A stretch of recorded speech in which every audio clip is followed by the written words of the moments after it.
Buenas, bienvenidos a la segunda sesión del podcast Neurobiología y Psicodélicos. Este es un podcast que pretende hacer divulgación científica en términos de la investigación sobre el consumo de sustancias psicoactivas, tanto desde la perspectiva como posible de terapéutico para diferentes trastornos que tienen que ver con el estado del ánimo, como depresión, ansiedad, trastornos por estrés postraumático, así como una perspectiva también desde el consumo de sustancias recreativo. Es una iniciativa que parte de Braincares y lo que pretendemos hacer aquí es divulgación científica. Hoy tenemos nuestro primer invitado, es un amigo mío, un gran amigo que conocí en la universidad cuando estaba terminando la Universidad de Antioquia, mi pregrado, y desde ahí hemos establecido una amistad que lleva ya aproximadamente unos 20 años. Entonces para mí pues es como muy grato estar hoy con Iván Gómez. Iván es químico farmacéutico de la Universidad de Antioquia. Hizo su doctorado con una de las personas pues, que yo más admiraba dentro de la ciencia. He admirado a Stuart Kauffman en Canadá, y durante su estancia en Canadá recuerdo pues, que teníamos bastantes conversaciones. Yo estaba en Estados Unidos trabajando en un laboratorio de investigación. Iván se inclinó a trabajar hacia la parte de sistemas complejos en biología. Y fuera de eso compartimos también gusto por la música, la literatura, y en ese sentido Iván se ha convertido para mí en un referente en la parte académica, en la parte intelectual, y pues por eso lo invité también a hablar hoy. ¿Qué tiene que ver? El tema de hoy es sobre sustancias psicoactivas y atractores. Entonces, bueno, Iván, no sé si quieres decir algo más ahí, agregar, o si empezamos y cuando estés listo, contanos entonces qué es un atractor. Empecemos por ahí. Empecemos. Pues antes de explicar qué es un atractor, creo que es más inclinarse a una idea de ver el problema. Un poco como lo decías, la preocupación que de pronto he tenido en el tiempo han sido los sistemas complejos. Un sistema complejo tiene unos comportamientos. La idea de sistema complejo parte un poco de la definición aristotélica de que, nada es reducible a un solo elemento, sino que todas las cosas tienen que ver en los fenómenos. En un sistema es imposible decir que un elemento es más importante que el otro. Los comportamientos de estos sistemas, que no se reducen a sus objetos, sino que, resultan de la interacción de todos sus elementos, tiene diversidad de comportamientos o diversidad, un poco de funciones emergentes, de fenómenos que surgen de precisamente la interacción de esos elementos. Eso en el tiempo se ha estudiado, los primeros modelos computacionales que se tienen un poco para explicar ciertos fenómenos en la biología, como la emergencia de la forma o inclusive los procesos de diferenciación en los tejidos, etcétera, que son fenómenos que son aparentemente, simétricos, sincronizados y que en el tiempo se desarrollan de manera muy limpia, pero en el fondo tienen, una serie de interacciones moleculares que son mucho más complejas. Una idea muy interesante y plausible que giraba, desde hace tiempo la conversación, tratando de explicar cómo llegábamos a esos fenómenos de simetría, era precisamente cómo un sistema complejo se comportaba. Stuart Kauffman, como lo decías, el tutor, planteó algo desde hace mucho tiempo que era muy interesante, y él decía: un sistema se puede comportar de tres maneras. Una simple, es decir, un sistema que tiene unas dinámicas acotadas de manera simple. Yo, simplemente diagramo la interacción de dos objetos de acuerdo a una, acción muy simple, 1 más 1, etcétera. Ese es el comportamiento simple. El comportamiento caótico, que es cuando los elementos de ese mismo sistema interactúan de una manera, mucho más dinámica, y en estos casos ya no son elementos acotados, sino que son inclusive funciones, y el comportamiento de funciones le agrega ya un nivel de lo que podríamos llamar estocasticidad, o cierto rango de probabilidad en el comportamiento a un sistema caótico. Eso también se demostró en algún momento que obedecía a cierta, aproximación de lo que se llaman atractores, y ahora vamos a hablar de lo que son los atractores. Pero, un poco en ese limbo entre lo simple y lo caótico se habita un umbral o una frontera que se llamaba la complejidad. Y son los sistemas complejos, que no son rígidos como un sistema simple, sino que son lo suficientemente flexibles para exhibir comportamientos creativos y plausibles y nuevos ante condiciones del sistema en permanente cambio y en una evolución. Un poco ahí recuerdo el texto de Sobre nubes y relojes, que fue un texto escrito basado en una conferencia que dio Karl Popper ya en la década de los 60, creo que fue esa conferencia sobre la muerte de Compton. Y en esa conferencia Popper hacía una analogía entre los relojes como los sistemas simples en los cuales hay una posibilidad, pues, o más que posibilidad, se trata es precisamente de predecir con exactitud el comportamiento final del sistema, y hablaba de las nubes como hacía la similitud con los sistemas biológicos, donde la predicción era muy difícil de hacer. Y finalmente lo que Popper decía, lo que Popper afirmaba era que los sistemas biológicos se comportan a veces como relojes y a veces como nubes, ¿sí? Entonces eso viene pues me acordé de eso pues haciendo otra analogía entre los sistemas que estabas hablando propuestos por Kaufman. Total, y puede entenderse como el umbral ahí, lo complejo, aquello que tiene que ver con la lluvia o ciertos escenarios, digamos, un poco en el límite. Lo que era interesante, digamos, un poco es bello, es que uno no entiende el fenómeno de manera, digamos, un poco aleatoria o estocástica, como puede ser el caso de las nubes, sino que puede ser algo más acotable.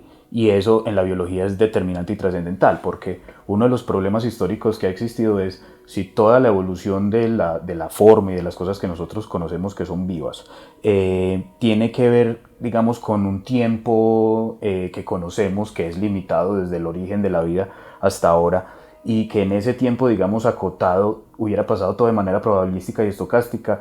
Hay un problema que es el problema de la ergodicidad y no ergodicidad del sistema, que tiene que ver con eso, y es cómo pudimos llegar a lo que nosotros vemos en un tiempo relativamente corto para la cantidad de encuentros y desencuentros que tienen que pasar en tantas moléculas para que emerja, digamos, lo vivo. Entonces los sistemas complejos tenían un poco ese comportamiento trazable en el tiempo que permitía que finalmente evolucionaran.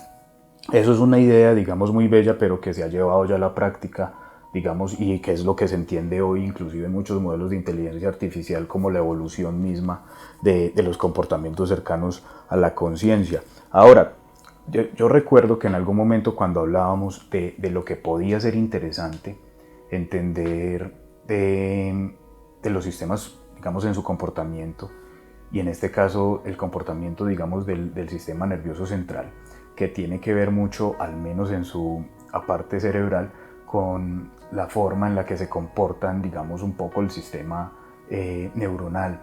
A ese nivel, lo que se ha mostrado, inclusive en experimentos desde hace mucho tiempo, es que en episodios como la esquizofrenia, los comportamientos digamos, al menos del cerebro como sistema cambian y se vuelven al menos recurrentes. Y eso quiere decir que se alejan de una aproximación que en principio es mucho más caótica. Y hablan, digamos, muchos investigadores, de que finalmente lo que nosotros conocemos como el comportamiento cerebral, o digamos lo que podemos deducir de eso, y lo que nosotros reconocemos también, inclusive en unos ámbitos como cultura, se radican básicamente en una serie de estados que tiene el sistema nervioso central, que tiene el cerebro, y que eso se acota en un atractor. Los atractores son interesantes porque, digamos, digamos, un poco desde la aproximación de Poincaré y de Lorenz, pero más un poco como la forma en la que inclusive fue acotando el comportamiento de los sistemas y podía dar, digamos, un poco luz de lo que nosotros veíamos como no lineal. Usualmente, cuando hablamos de los sistemas simples, hablábamos de un elemento que interactuaba con otro, y que eso arrojaba, digamos, un comportamiento muy simple que era muy predecible. En los sistemas caóticos hablamos de comportamientos que son casi aleatorios, pero por las condiciones acotadas del sistema, en sus interacciones y en sus elementos, nosotros sí podemos dibujarlo en el espacio, y sí podemos saber que tiene una cuenca, es decir, que tiene unos espacios más recurrentes que otros, y que tiene unos ejes que son más cercanos a otros y unos espacios más cercanos a otros. Es decir, en un atractor uno podría decir que se encuentra todo el perfil del pensamiento y toda la capacidad que tiene una persona de desarrollar, digamos, algún ejercicio de interacción mental con lo otro y con los otros. Si eso es, digamos, un atractor, Y si esa es la manera en la que se comporta un sistema, lo interesante pasa es cuando usted perturba ese sistema. Si usted tiene, digamos, una condición particular de autoestima o de ego exacerbado en algunos casos, tal vez eso obedece a ciertas condiciones de ese atractor. Y en ese momento, cuando especulábamos y hablábamos de lo que estamos hablando, tenía que ver era con eso. ¿Qué tal si uno empuja el sistema, mueve el atractor y comienzas a tener otro tipo de comportamientos que antes no tenías porque estabas en otro atractor? Es decir, que cuando tú de alguna manera tienes alguna interacción con una droga psicoactiva, puedes estar empujando tu cerebro a un escenario donde nunca has estado. Eso no es bueno ni es malo, pero es simplemente una diferencia y un cambio de los atractores. Y como el comportamiento de nuestro cerebro es caótico, como lo hablábamos y lo entendemos, pues lo que uno hace es empujarlo a un escenario donde cambia de atractor caótico. Tendrías otras aproximaciones a las ideas, tendrías otras aproximaciones a los textos, verías las cosas de una manera diferente. Mejor, peor, es difícil decirlo, pues sobre todo porque esto es una especulación, pero sí puede uno hablar de que es efectivamente un empujón que desorbita la dinámica del cerebro. Yo tengo aquí como dos cosas que me llaman la atención. Una de ellas, pues a ver, más que me llame la atención es hacer una claridad como para la audiencia de pronto no experta en el tema, y es que cuando nosotros hablamos de caos, estamos hablando de sistemas caóticos, no estamos hablando para nada de sistemas desorganizados ni de desorden. De hecho, al caos subyace un orden, y por eso es que Iván hablaba que se podía mapear dentro de un plano una posible cuenca, la llamaba él, en la cual en el comportamiento de un sistema se esperaría un lugar por lo menos en el cual se pueda estar, ¿cierto? Y ese lugar entonces se ve influenciado por lo que Iván acaba de mencionar como los atractores. Me llama la atención que en el desarrollo de un individuo, ahorita estamos hablando a nivel evolutivo, estamos hablando un poquito por lo menos de evolución, ¿cierto? Pues estamos diciendo que la evolución no era, por lo menos es lo que, como lo entiendo yo, que no es todo al azar en términos de qué probabilidades, sino que hay atractores que han permitido que los sistemas evolucionen y que evolucionen de cierta manera, como lo han hecho por lo menos. Y además de esa evolución, también hay una serie de cambios durante el desarrollo de un individuo que no son pues que es imposible de predecir. Y a pesar de que nosotros, por ejemplo, tengamos la influencia en nuestro medio, todos hemos crecido pues como alrededor de la violencia, desafortunadamente desde diferentes perspectivas, y no por eso todos desarrollamos el mismo tipo de comportamiento, ¿cierto? A pesar de que hoy en día, por ejemplo, la ansiedad es un comportamiento bastante común. Eso nos permite identificar, por ejemplo, una serie de lugares hacia la cual se estarían formando las redes neuronales que permiten hoy cierto tipo de respuestas frente al mundo en el que estamos.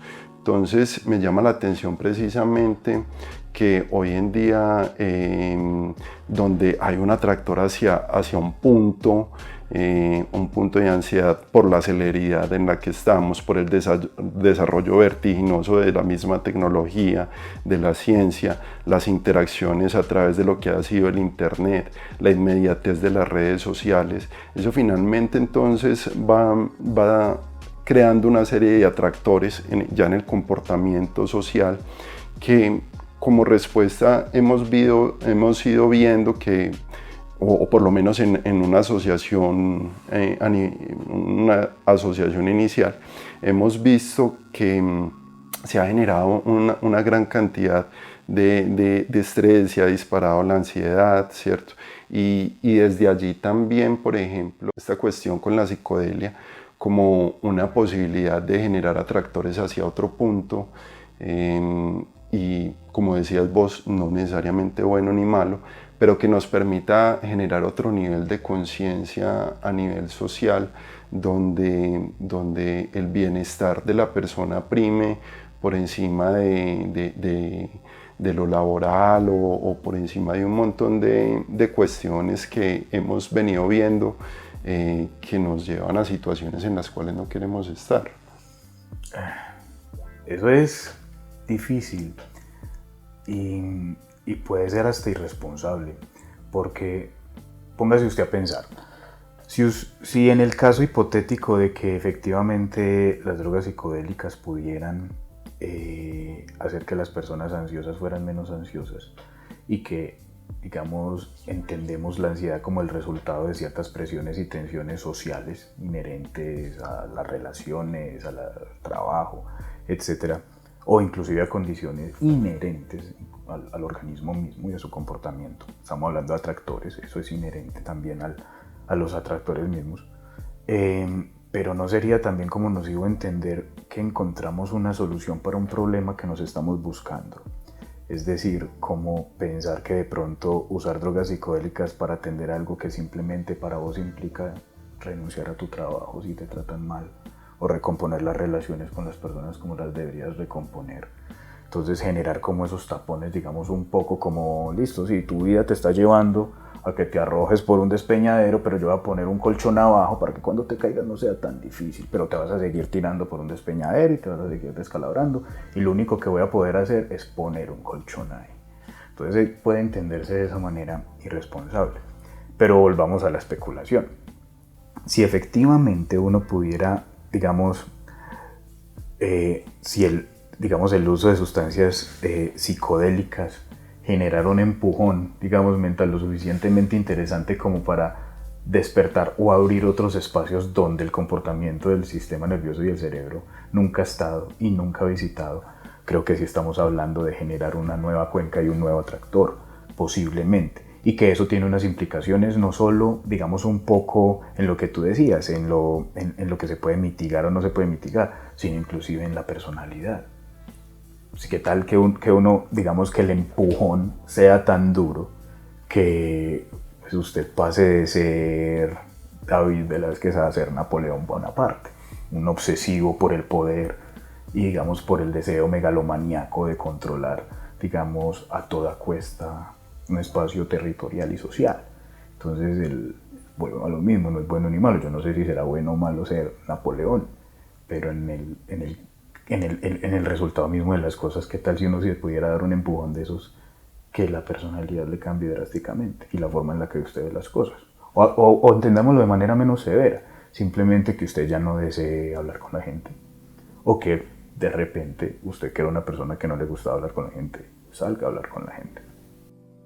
Claro, eso que mencioné me parece como bastante importante, y es precisamente como la apuesta que se debe hacer desde lo que yo entiendo, que se debe trabajar en la ciencia, y es precisamente tenemos una herramienta grande que hemos construido como humanidad, y es la ciencia. Y esa herramienta nos ha permitido abordar una gran cantidad de situaciones. Hoy en día la invitación es entonces a que estamos precisamente viviendo diferentes situaciones, desde el cambio climático, situaciones a nivel económico, situaciones a nivel personal de sociedad. Entonces la idea es como ¿qué tiene la ciencia por decir ahí, ¿cierto? ¿Qué aporte puede hacer, por ejemplo, a partir de la investigación? En este caso en sustancias psicoactivas, porque hay un montón de situaciones y de panoramas que no sabemos cómo van a ocurrir y que hoy estamos abordando desde la experiencia casi que sin información. Si te pones a ver, por ejemplo, lo que pasa es que precisamente hay pocos estudios en relación con esto, pero la cantidad de gente que empieza a consumir sustancias psicoactivas sin un conocimiento previo sobre ello es alarmante, ¿cierto? Inclusive las personas que consumen sustancias con algún tipo de conocimiento también entran en una posibilidad, como vos bien lo mencionabas, de cambiar su estructura, de cambiar su personalidad, de cambiar lo que ha construido, y no sabemos si la persona está preparada para ello, cómo lo va a asumir, esos cambios en la estructura, ¿cierto? Entonces yo sí creo que, si bien yo este podcast lo inicié con una pregunta, y la pregunta era si la experiencia psicodélica era susceptible de ser reducida a la explicación científica, que enseguida me gustaría que compartieras tu opinión. Entonces yo decía que si bien la explicación científica no agota la experiencia en sí misma, la explicación que puede generar, yo sí creo que puede generar una gran cantidad de herramientas que puedan ser útiles para direccionar como queramos y como queramos definir los caminos que se puedan tomar ante una situación que yo creo que, y ante una realidad que yo creo pues que es irrefutable, y es el aumento en el consumo de esta sustancia.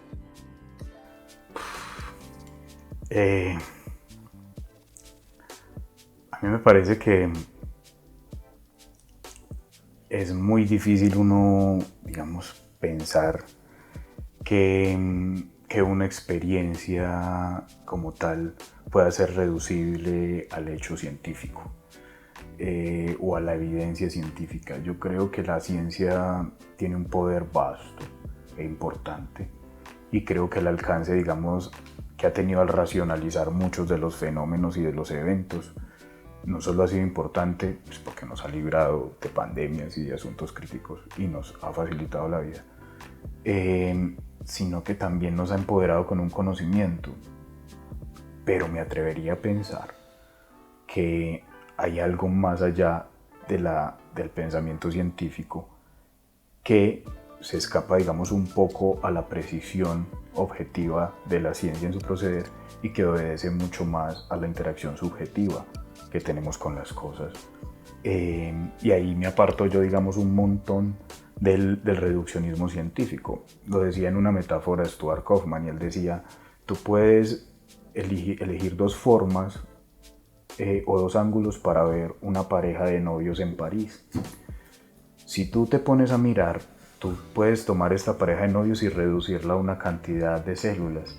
Esa cantidad de células la puedes reducir a una cantidad de unos elementos, y esa cantidad de esos elementos la puedes reducir a unas interacciones elementales que puedes simular y tratar de que se parezca de abajo hacia arriba a la pareja original. ¿Qué sentido tiene entenderla en su nivel, digamos, reduccionista y simplista, y tratar de explicarla de ahí, y no tomar la salida inversa, y es explicarlo desde lo que es, y es una pareja que está en un puente en París? Entonces, siento que hay dos visiones complementarias.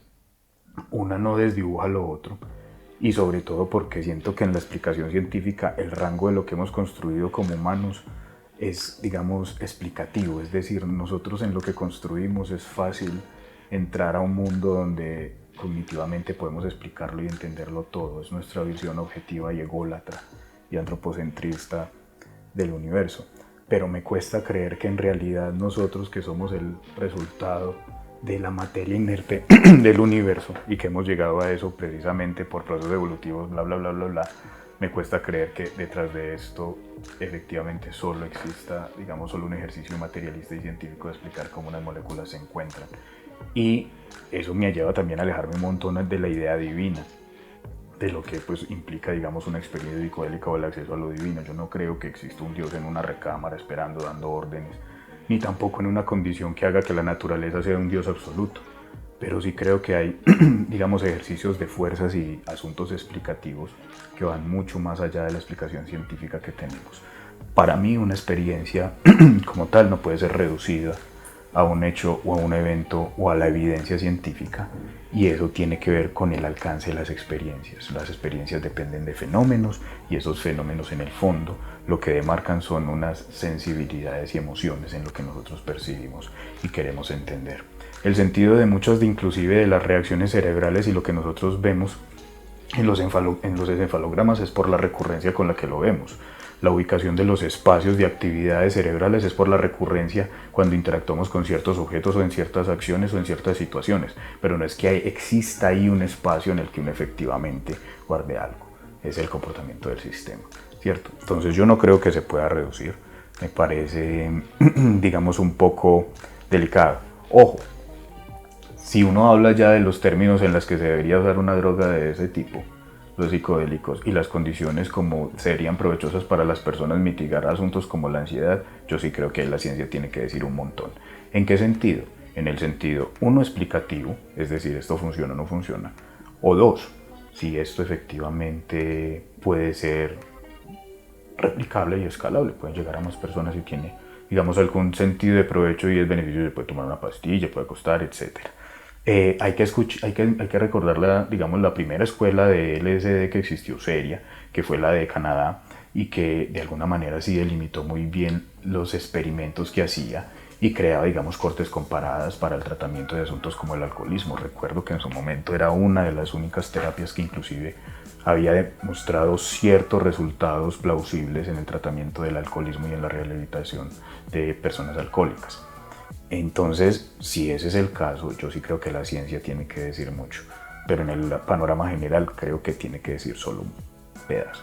Claro, totalmente de acuerdo con esa parte, pues con lo que mencionas y sobre todo resaltando que en la pregunta se hablaba por la posibilidad de reducir, ¿cierto? Entonces eso nos lleva a hablar pues de una ciencia reduccionista que ha sido la ciencia que ha prevalecido pues en nuestra formación y en la formación actual en muchas partes, no en todas, porque también siento que y veo que hay cierto cambio y cierta apertura para entender la ciencia desde otra perspectiva, y es precisamente desde los sistemas complejos, donde se da cabida a las propiedades emergentes, a propiedades que son impredecibles, y no solamente a eso, sino que también se da, creo que cabida a otras experiencias que van más allá de la explicación científica, creo yo.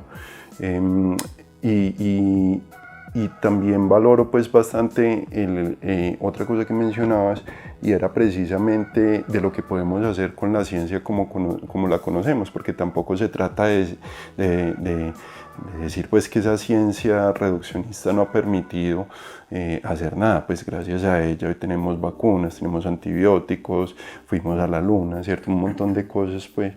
Pero el caso es que podemos como ampliar esa capacidad de entendimiento, y precisamente el uso de esa ciencia tradicional nos ha permitido también como cierto tipo de análisis, nos ha permitido crear en la estadística también cierto tipo de inferencias que nos lleve a una toma de decisiones, y es en parte lo que se busca desde la perspectiva de la investigación, y es cómo aminorar o disminuir la probabilidad de tener malas experiencias o de estar afectados o de caer en lo que se llama un mal viaje, y de ahí en adelante un montón de cosas que se pueden derivar de ese mal viaje, ¿cierto? Entonces, si vemos en términos económicos, sería una disminución en la cantidad de personas que hay que atender por esto en una clínica. Si lo vemos en términos personales, también sería entonces la posibilidad de crear un ambiente donde este tipo de experiencia se haga de forma segura. Y no estoy hablando solamente de terapia, sino que muchas veces se utilizan, por ejemplo, para la fiesta, porque pues, o sea, no hay nada de malo con que la fiesta sea un lugar de dispersión, un lugar pues donde la gente pueda encontrarse y festejar el fenómeno de la vida, ¿cierto? Eso no tiene por qué ser satanizado, y por el contrario, creo que debería de ser dispuesto un lugar propicio para que las personas lo hagan y no corran ningún peligro, ¿sí? Y yo creo que hacia eso podría apuntar la investigación en psicodélicos, para a partir de allí tener una base en la toma de decisiones. Sí, pero volvemos a lo mismo. ¿Es seguro? ¿Cómo se entiende su seguridad? ¿Es deseable? Y sobre todo hablo de eso. Me parece absurdo pensar que la solución, digamos, a la ansiedad y al deseo de expresarse de las personas surja de simplemente aprovechar al máximo en medio de la psicodelia un momento y un evento, y tener que volver el lunes a lamerle la suela a algo, o sentir que efectivamente vas en contravía de ciertas vainas, o que hay asuntos que tú efectivamente no mitigas o no entiendes de otra manera. Entonces digamos que lo delicado está ahí, porque ahí también es donde creo que surgen los marcos de adicciones, no en el sentido fisiológico de la respuesta receptor ligando, sino desde el sentido amplio, y es pues cuando las personas sienten que están frecuentemente ante un estímulo no deseado o deseado pero que quieren exacerbar vía el uso de drogas, pues lo van a poder hacer. Pero ¿es eso sano? ¿Es adecuado? Pues supongo que no está ni bueno ni malo, dependerá de los casos en los que se dé. Pero sí me parece que digamos, en una visión amplia, en la cual, digamos, las sustancias psicoactivas y en particular los psicodélicos han tenido efectos benéficos en ensayos controlados y en ejercicios atendiendo, digamos, apatías o dolencias que históricamente han sido problemáticas. Yo sí creo que se tiene que dar, al menos la revisión histórica para ver la evidencia a qué apunta y cómo puede ayudar a que se surta esto. Y yo creo que eso ya pasa socialmente, la gente se microdosifica, la gente cada vez accede, digamos, un poco más a acompañamiento para acceder a las drogas. Pero ¿qué pasa en un mundo donde simplemente las drogas son de unas personas que pueden pagar el acompañamiento y no necesariamente de los que deberían o entenderían en eso una solución o una salida? Sí, totalmente, pues como ese llamado, y este espacio es precisamente entonces para propiciar la reflexión en nuestra sociedad, por lo menos a las personas que nos llegan a escuchar, y mostrarles pues que de eso también estamos hablando desde la academia. Es un lugar de encuentro común, en el cual esperamos entonces tener diferentes perspectivas. Hoy estamos hablando con Iván desde esta perspectiva académica y de los sistemas complejos. Tendremos en nuestra próxima sesión otra invitada con la cual estaremos hablando de su trabajo de tesis doctoral, que fue precisamente en relación entre depresión y psilocibina. Asimismo tendremos el acompañamiento de un psicoterapeuta, una persona que ha estado trabajando desde esta perspectiva. Y finalmente, para dar cierre pues como a esta serie de podcast, estaremos hablando con un epidemiólogo y salubrista también, sobre las implicaciones del estigma en el consumo de sustancias. No sé si, Iván, tienes algo más por adicionar. Nada, mano. Bueno, entonces te agradezco mucho, y hasta la próxima.